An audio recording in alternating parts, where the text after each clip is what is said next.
O transporte dos grandes centros urbanos está cada vez mais complicado, dificultando os simples afazeres do dia a dia. Um projeto inédito no Brasil que está sendo desenvolvido aqui no Rio de Janeiro, o trem Maglev Cobra, que utiliza energia alternativa sem poluir o meio ambiente, pode ser a solução para o transporte de massa.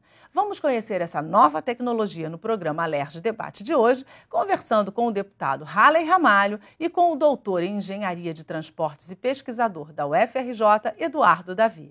Obrigado pela presença de vocês conosco e vamos começar conversando sobre, então, a história do trem, né? Já que nós vamos falar desse novo meio revolucionário de transporte que é o trem, né, deputado? Sem dúvida, Rogério.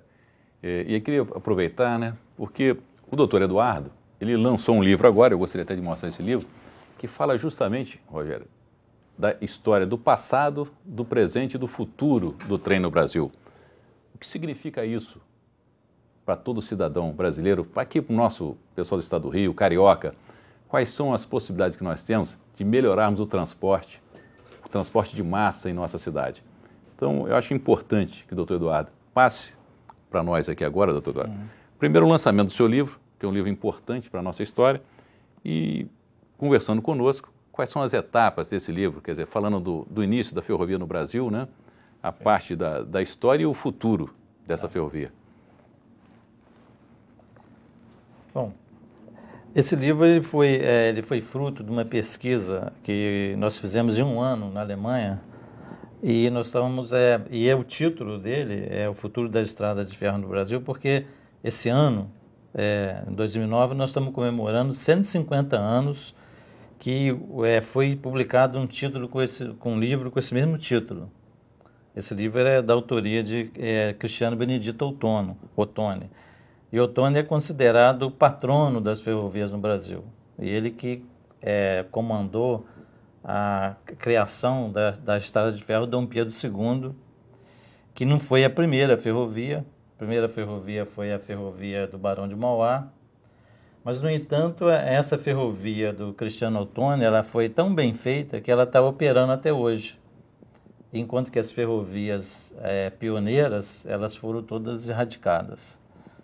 Então, isso é importante porque ele mostra que se a gente quer pensar no futuro, quer manter uma obra no futuro, tem que ser ousado. E o Cristiano Ottoni, ele foi ousado, ao contrário do Barão de Mauá, né, que foi um pioneiro, mas o Barão de Mauá ele ficou muito vinculado à tecnologia inglesa, enquanto que o Cristiano Ottoni ele rompeu com a maneira inglesa de vencer serras, e ele abriu túneis. E ele criou 13 túneis saindo aqui do Rio de Janeiro para subir a serra, né, ali na região de Barra do Piraí, entre Barra do Piraí e Japeri, ele perfurou 13 túneis. E esses túneis estão até hoje, 150 anos depois, os trens continuam circulando. Em pleno funcionamento. Em pleno funcionamento. Então, no momento atual, a gente está discutindo também o futuro. Está sendo prevista trens de alta velocidade. E isso é importante se basear num bom exemplo dos que deram certo. Agora eu pergunto ao senhor, por que esses trens que foram colocados, essa ferrovia que foi instalada no Brasil, há mais de 150 anos atrás, por que ela foi definhando e foi acabando a ferrovia, já que nós temos certeza, por ser o Brasil um país continental, né? E todos os países na Europa, como a América, que é muito grande, a Europa toda, toda interligada com trilhos e faz-se o transporte não só de mercadoria, mas de passageiros via ferroviário. Por que no Brasil houve esse declínio no uso das ferrovias? Teve o seu início correto ou houve algum problema no início da implantação da ferrovia no Brasil? Eu considero que, no caso brasileiro, houve uma falha de planejamento. O Cristiano Ottoni até fez um plano, mas, infelizmente, o plano do Cristiano Ottoni não foi seguido. Cada empresa ferroviária era aberta, normalmente na Inglaterra, em outros países, se conseguia financiamento público, existia uma lei chamada Lei da Garantia de Juros.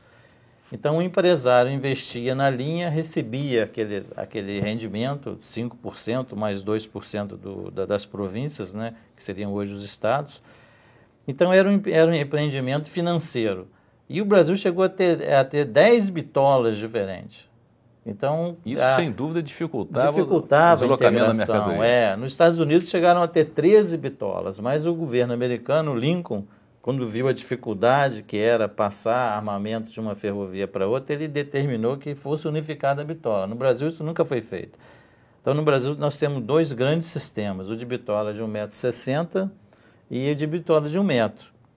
E de maneira que há uma segregação e você não pode mandar um vagão, por exemplo, da região norte para a região sul, porque é uma quebra de bitola, não há uma integração. Enquanto que na Europa o vagão ele trafega de um país para outro. Nos Estados Unidos, América do Norte, você sai de um vagão do Canadá e vai até o México. Houve uma unificação de bitola. No Brasil não aconteceu isso. O que a gente pode entender, então, é que no Brasil a gente não avançou nessa questão. No Brasil as ferrovias foram implantadas muito como um negócio.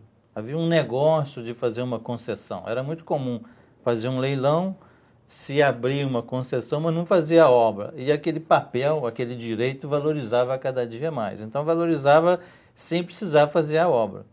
Então o que aconteceu? Houve várias empresas que foram estabelecidas na virada do Império, né, para a República. O Brasil gastava quase 10% do seu orçamento para pagar os juros dessas ferrovias, que foram ferrovias mal implantadas.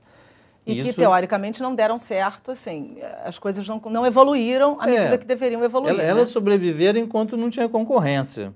Quando concorria com a força animal, elas até conseguiam sobreviver, porque quando mudava de uma ferrovia para outra, se pagava para fazer o transbordo. Então, o dono da ferrovia lucrava. Uhum.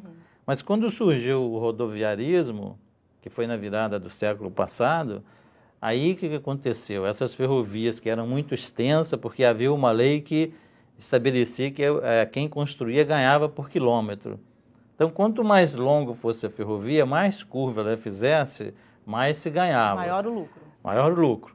Quando surgiu a rodovia, as distâncias ficaram menores, muito mais rápido, aí o transporte de passageiro totalmente ele ficou inviável. Então, foi uma falha. Há um conceito de que você abandonou a ferrovia. Não, as ferrovias foram muito mal implantadas. Elas foram vistas não como um projeto de nação, mas como um projeto político e, às vezes, um negócio, um bom negócio. E, pelo que a gente sabe, como o senhor acabou de dizer, não deu tão certo e o transporte nos grandes centros urbanos está cada vez mais complicado, né? E agora a gente vai falar da grande solução que nós podemos ter no próximo bloco. Eu vou pedir só mais um minutinho para vocês que estão nos acompanhando. Continuem conosco que nós voltamos já já.